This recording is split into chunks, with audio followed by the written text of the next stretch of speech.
The first Christmas happened 2,000 years ago.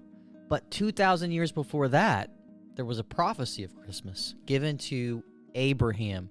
Who is this Abraham? Abraham was this guy who was a nomad. He roamed around the ancient Mesopotamian world. God chose Abraham to make a covenant with him. A covenant was kind of like a contract, but much deeper than that.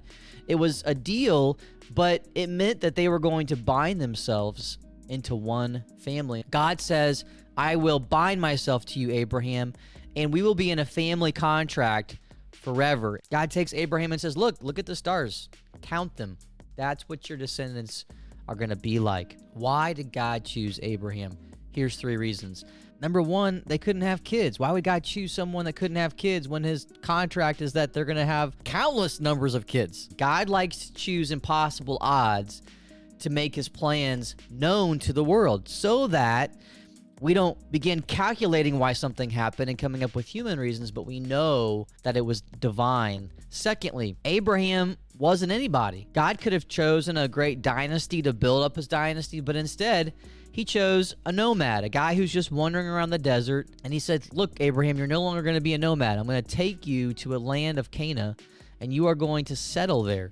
He takes a nomad and gives him land to say, I will be your stability. One of the reasons why being a nomad was ideal during parts of history is that you could keep roaming around and getting the food that you need in season, out of season. When you start settling down in an area, you have to really trust that God's going to provide in the seasons for what you need, that he's going to bring rain to grow your crops, that he's going to protect you from invaders. Thirdly, he chose Abraham because he's in the crossroads of the world. It's the place where Europe and Asia and Africa all come together. This is really the crossroads of the ancient world. Part of God's covenant with Abraham wasn't just lots of descendants, wasn't just land, but that his people would be a blessing to all of the other nations, and they would all come to Israel to find God. And so Jesus fulfills all 3 of these prophecies.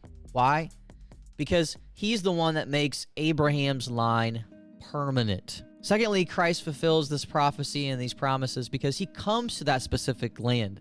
He doesn't go to some other people, to some other land. No, he comes to this land, to these people. This is why we call it the Holy Land. His baptism sanctified the waters of the Jordan. His death sanctified by his blood the earth that was there.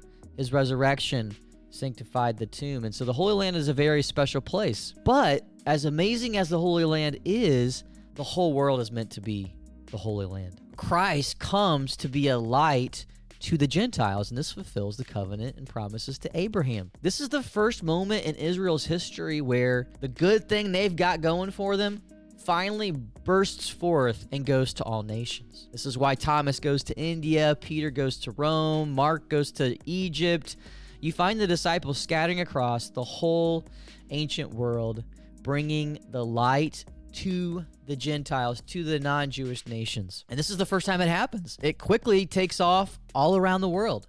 And to this day, Christmas is celebrated in nearly every part of the world. Why? Because it was prophesied 4,000 years ago that it would happen. Our reading today comes from Isaiah chapter 54, and the covenant with Abraham is being remembered. It says, raise a glad cry, you barren one who did not bear. Break forth in a jubilant song, you who are not in labor. That reminds us of Abraham and his wife Sarah, and God taking a barren womb and bringing us life. It also reminds us of Mary, who had a barren womb, had no intercourse with a man, and God creates new life from that barren womb. And at the end of Isaiah chapter 54, it says this, though the mountains leave their place and the hills be shaken, my love shall never leave you, nor my covenant of peace be shaken. This Christmas, let's remember that his covenant is an everlasting covenant, and all other promises are empty. They end in disappointment. Tomorrow and the next day, we're going to be going through not just the covenant with Abraham, but the covenant with Moses and the covenant of King David, and how Christ and Christmas fulfill those. God bless. Have a great day. Thanks for joining us. Hit that subscribe button so we can get this message out to more people.